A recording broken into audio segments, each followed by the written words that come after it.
Hello everyone, it's your girl Asia from the Franco channel. Welcome back to my channel. I know I've been extremely MIA. Just need to take some time away from YouTube, but I'm back, and honestly, during my MIA, there are a lot of videos I do want to make as far when it comes to the grass scene. I know you guys are probably tired of me talking about that, but let me tell y'all something. I've been watching Degrassi a lot, and I know for a fact there are about like 2 videos I'm thinking in my head that I have to make immediately.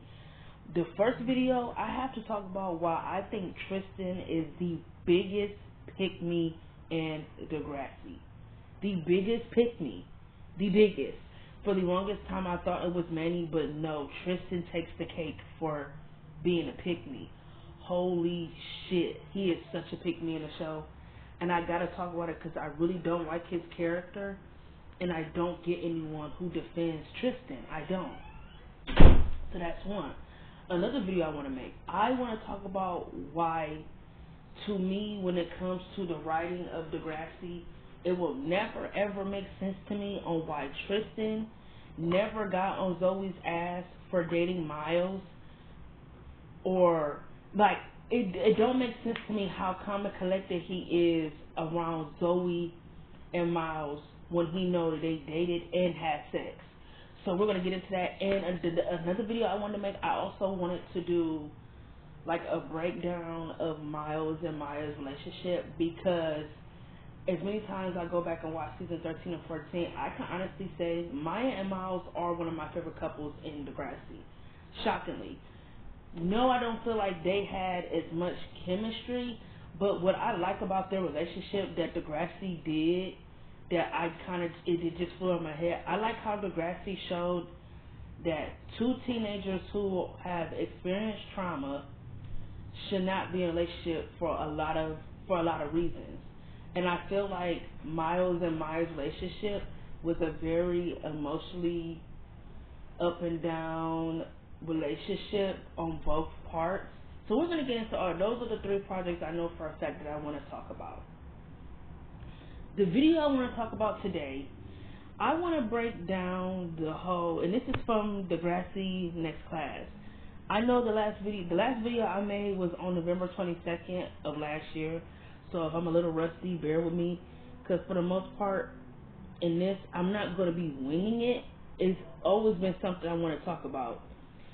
But from Degrassi Next Class, there's something I want to talk about. I want to talk about the manipulation when it came to the polyamorous relationship between Esma, Frankie, and Zig.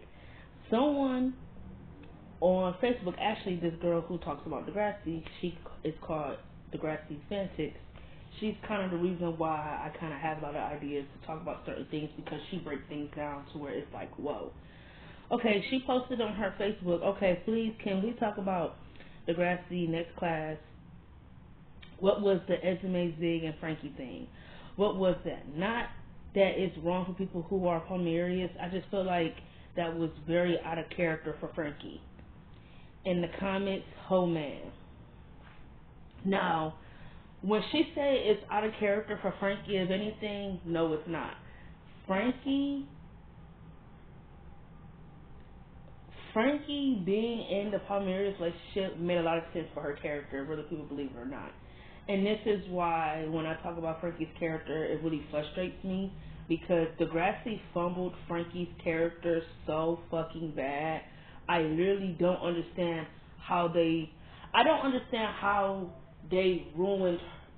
fumbled Frankie's character, because Frankie's character, to me, when I watch season 13 especially, she's such a follower.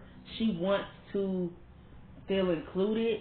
She wants to feel popular. Like, for fuck's sake, she became friends with Zoe of all people. Zoe was a mean girl. Zoe was like the next it girl, of the show. So you already know if Frankie is best friends with Zoe, or is her friend, she must be, controlled or something like that, because why on earth would you want to be friends with Zoe? She's a bitch. You feel me? Especially to females, because she is jealous and intimidated. She doesn't like being friends with girls who may seem like they're hot shit. So in season 13, I always felt like Frankie came off as a follower, even when like Zoe was getting like a lot of heat for the whole essay thing.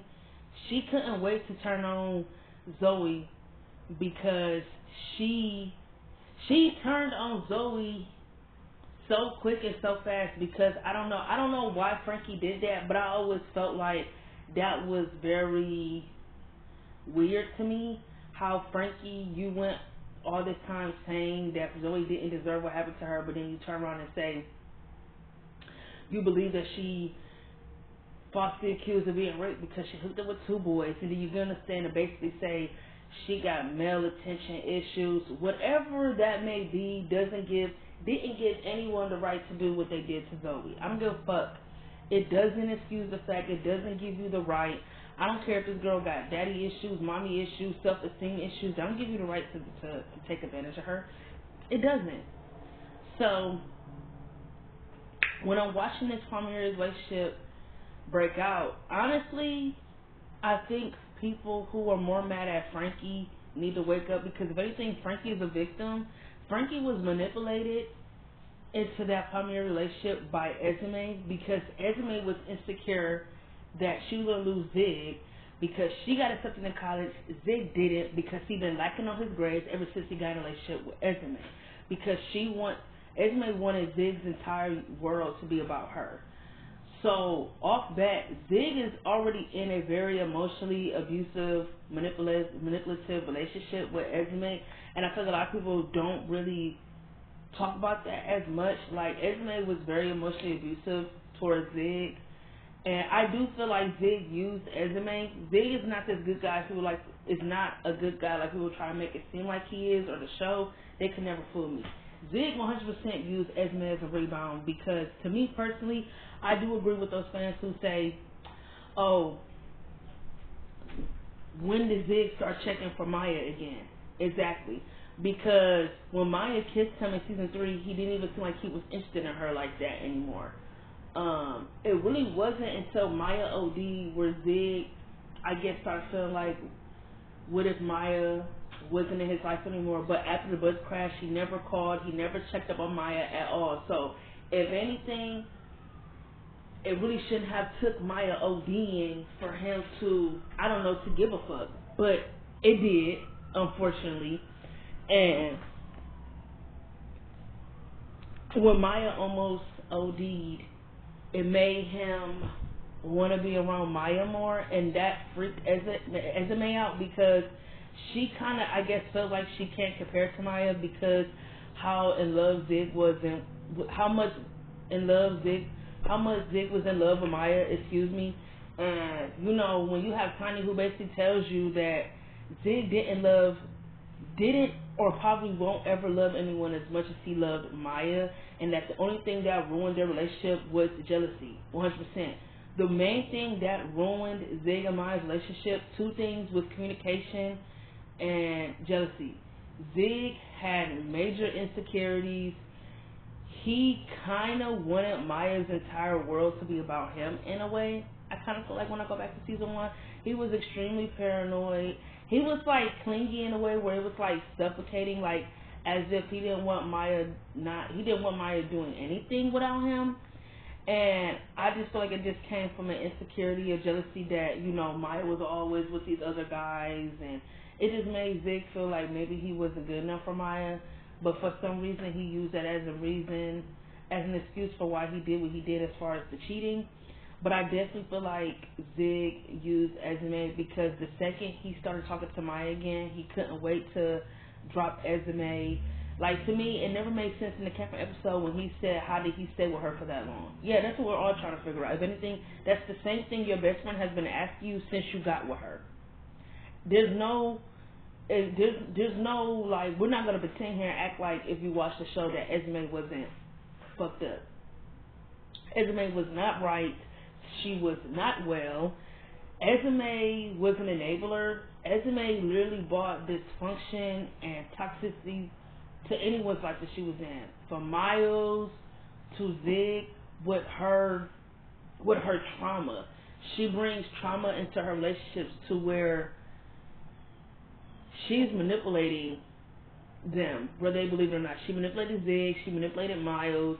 She's the reason why Miles got addicted to pills in the first place, why he got introduced to drugs, because since he wasn't taking drugs for his anxiety, because, you know, he kind of just felt like it's something he can self-control.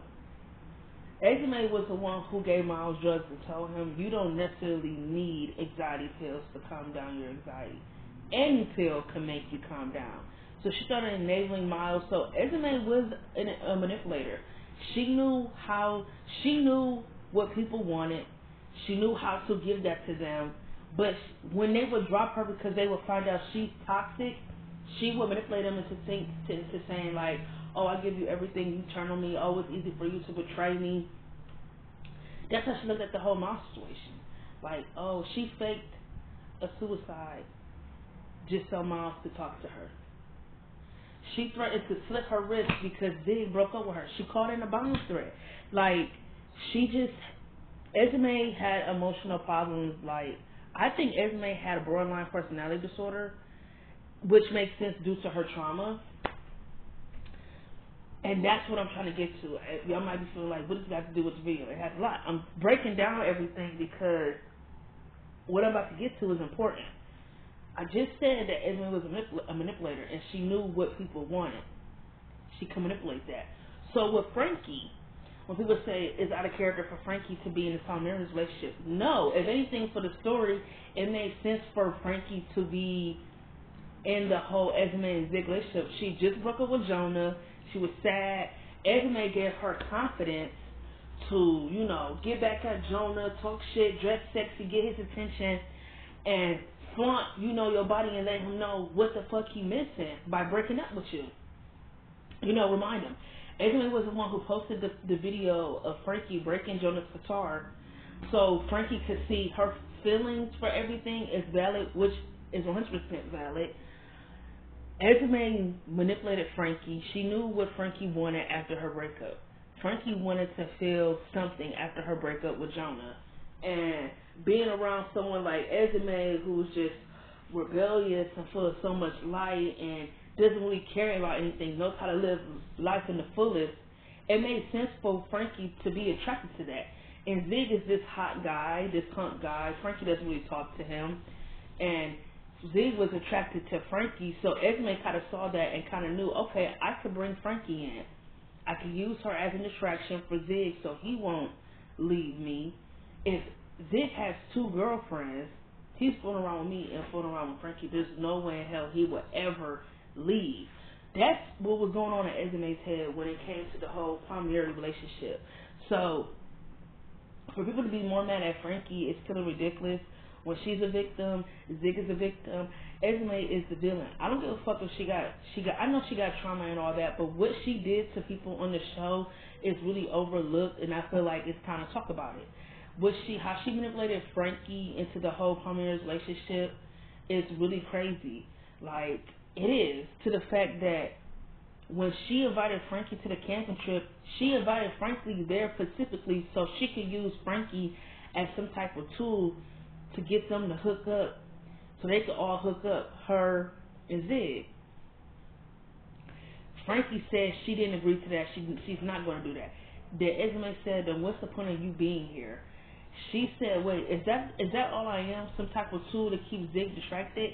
She said, yeah. She said, why do you think you're in that bikini? He can't say no to a threesome. Something is wrong with Esma because it should not be that easy for you to manipulate people and use them for your own beneficial gain.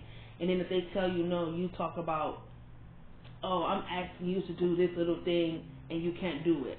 I wouldn't call manipulating a girl who really wanted to be your friend, basically telling her, oh, I invited you onto this camping trip specifically to use you as a sex object for my boyfriend.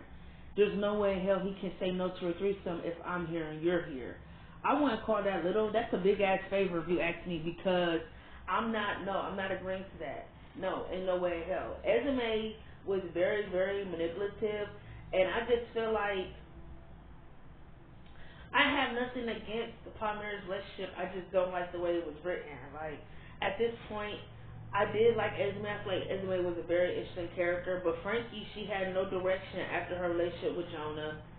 Even after they wrote her out of the whole polyamorous relationship, Frankie did nothing for the rest of season 4. She didn't do shit. And that irritated me because I feel like her character should have had a different journey written in season 4. But that's not what they did. They did nothing with Zig. Him and Esme broke up. They did him and Maya. It's just a lot that don't make sense. Like, Frankie Julie wanted to be Esme's friend. Esme's the one who felt like, oh, Frankie only wants to be my friend because she wants something out of it. Esme's the one who don't trust people. So because she doesn't trust people, she gives people what they want in return for them to do something for her when she asks. That she thinks is little, but it's really, really big.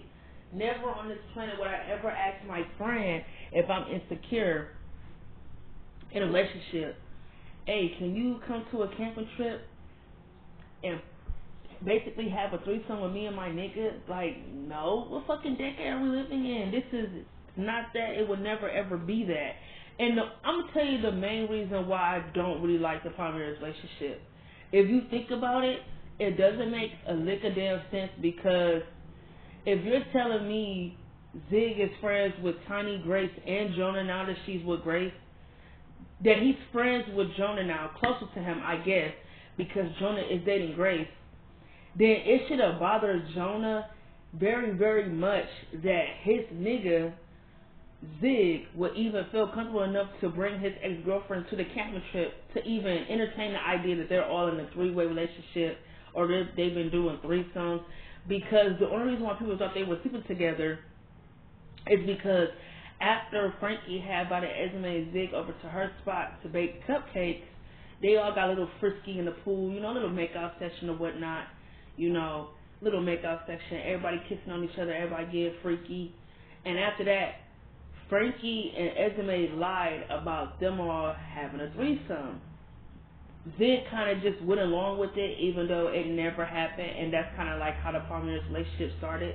So I feel like with Esme, she thought, okay, we already said the rumor, we already set the rumor in tone, we set the rumor in action that we had a threesome. The thing is, it never happened. So now that I'm in a do or die situation where I could lose Zig, I really need it to happen, because, like I just said earlier, Esme felt like if Zig had her and another girl, he's getting double the sex, double the fun. There's no way in hell he will leave her. All this was manipulation. All of it. Every last bit of it. So I would never understand why people are so mad at Frankie, when in reality you should be angry at Esme for manipulating Frankie into thinking she really wanted to be her friend, when at the end of the day she actually used Frankie for distraction for Zig and her relationship, and then got mad at Frankie when Frankie didn't want to agree to the threesome. Ain't that crazy? Now that's fucked up if you ask me. And that's why I said with the whole Jonah thing, it don't make sense that he felt comfortable being around Frankie, or being comfortable with the fact that Zig and Frankie and already got freaky with each other even though they didn't have sex. Like, none of it makes any sense. Like, he really shouldn't be okay with it. But for some reason, that's how they wrote it. Like, the writing in the Grassness class is bad. Like, there's no denying that. It's bad. Because I realized the writing in the Grassness class, they do one thing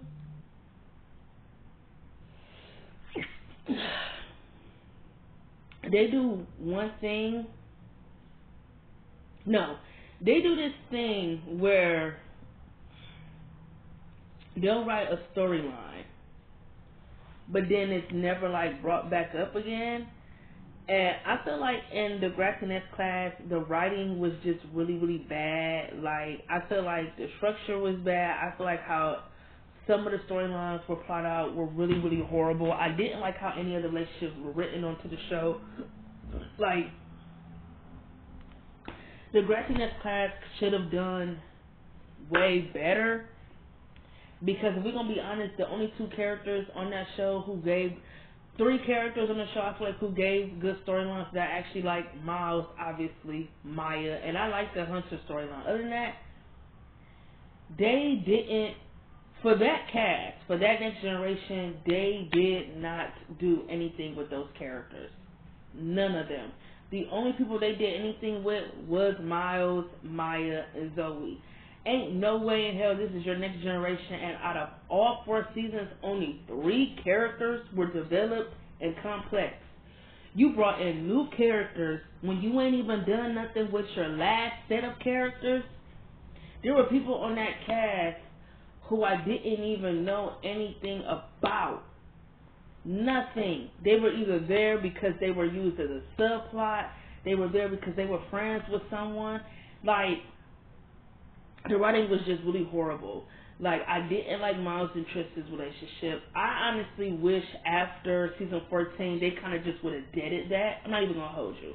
Miles and Tristan, I feel like, should have been something that happened in season 14, and they should have never ran the block back on that. Never, ever. I would have rather much them put Miles and Maya back together in next class over him and Tristan. And I'm happy that Tristan and Miles weren't each other's end game. 100%. I'm really glad that they weren't. Because if it was up to me, I feel like if Lola was in Miles' class, I would have made them in game. That's how I would have done it. Because I would have put Miles and Maya back together way before I would have put him back with Tristan. But Degrassi put Maya and Zig together at the end of season 14. So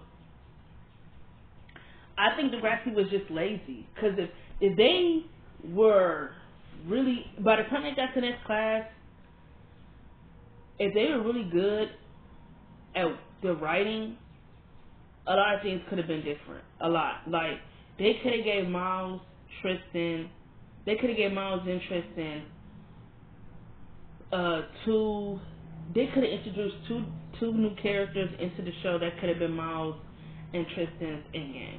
Miles could have ended up with either whatever the writers decided, whether it's a female or a guy, and then Tristan should have got his healthy relationship, his real happy ending.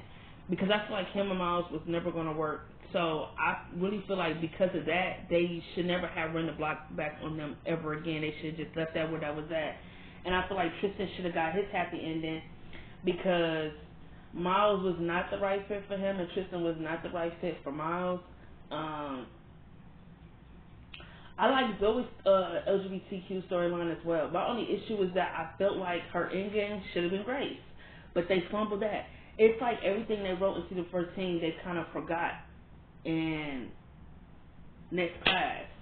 How do you write a storyline where Grace was really the one in love with Zoe first, but then when we get to next class, that's just completely forgotten. You write something where Grace tells Zoe, oh, I only went along with it because I like you. Oh, because I tried for you. You're not about to kiss or go all the way with a female if you're not a tad bit curious. That's what I mean by writing. That don't even make sense. It don't make any type of sense. And I really feel like another reason why Miles and Tristan shouldn't have got together because he dated Zoe.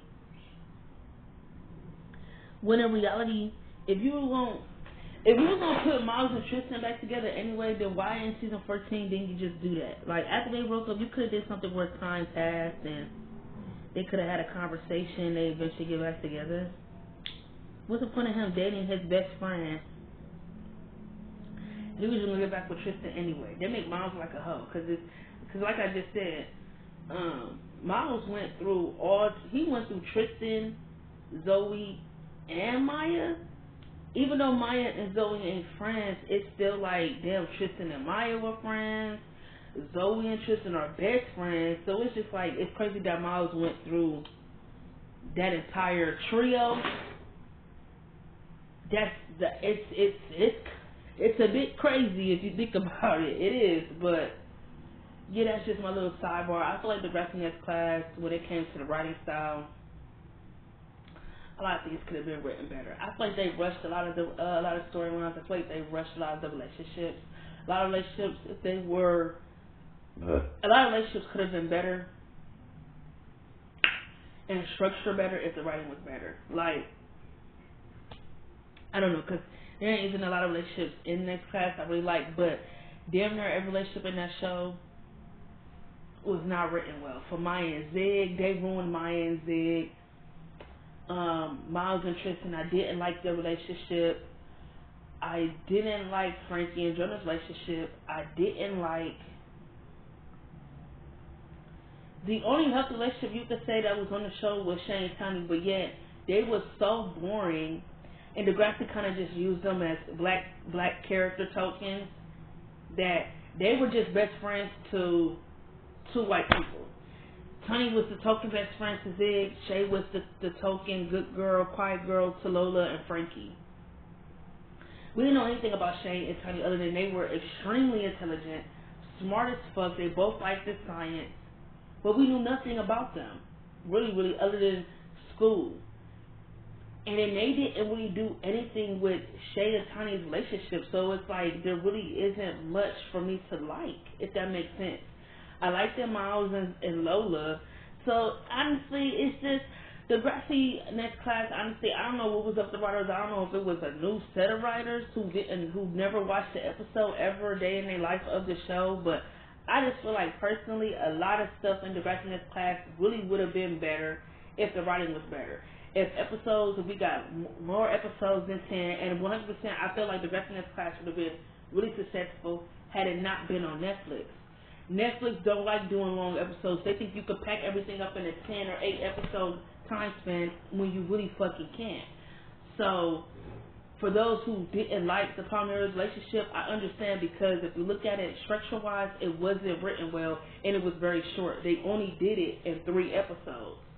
When it's like, what's the point of doing this if you're not going to go the whole way with it, if that makes sense? Like, if you made this storyline based off because Frankie's entering a rebellious era because she just got her relationship, then why are you not going all the way with it? It makes no sense for Frankie to have the mindset, oh, I'm going to do whatever the fuck I want, I'm mad, I'm angry, and he just joined his work with me. If that's the case, why wouldn't she have a threesome with Esma and Zig? I mean, come on, it's just things to think about. It's nothing wrong with her character still having morals and still being able to think for herself. But I'm just saying, that isn't how they wrote it. But in that camping episode, the way you would think, the way Frankie responded back to Esma, you would have thought she had common sense the entire time, when she didn't. Esma was using Frankie from the beginning, yet they never wrote it like Frankie knew that. But then in the camping episode, you write it as if Frankie knew what Esma wanted her there for, but she was kind of confused up until Esma said the words, threesome. So it's just all confusing, and that's what I'm just trying to get to. The writing for the Degrassi Next Class is very confusing. Very confusing. I'm not really a fan of the Palmera's relationship between Zig, Esma, and Frankie due to the fact it wasn't written well. I feel like it had no stakes. The relationship changed nothing for all the characters. It did nothing. So that's my biggest thing. Why write this if it wasn't going to change these characters? Zig ended up getting his happy ending with Maya. Esma, I don't know if she got help or not. And then Frankie didn't do anything. So it's really just, what's the point of this storyline if it's not going to push these characters forward?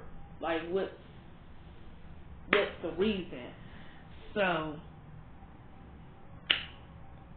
that's my whole take on the Palmera's relationship. I understand people don't like it. I don't like it either. It was a storyline that was only told within a span of 3 episodes, and it wasn't even written well. Honestly, Zig and Esma's relationship was drawn out. Like, they drew that relationship all the way out to the point it's crazy. And I honestly thought Frankie in season 4 should have gotten a better written storyline for her character, specifically after her breakup with Jonah. There was a whole storyline right there they could have done with Frankie after her breakup with Jonah, and they didn't do it. They didn't do it. And like I've been saying for all this time, what the fuck else is new? So, as always, it's nice talking to you guys. I'm back. Be looking out for any of my future topic videos. And as always, it is nice talking to you guys, and I'll catch you guys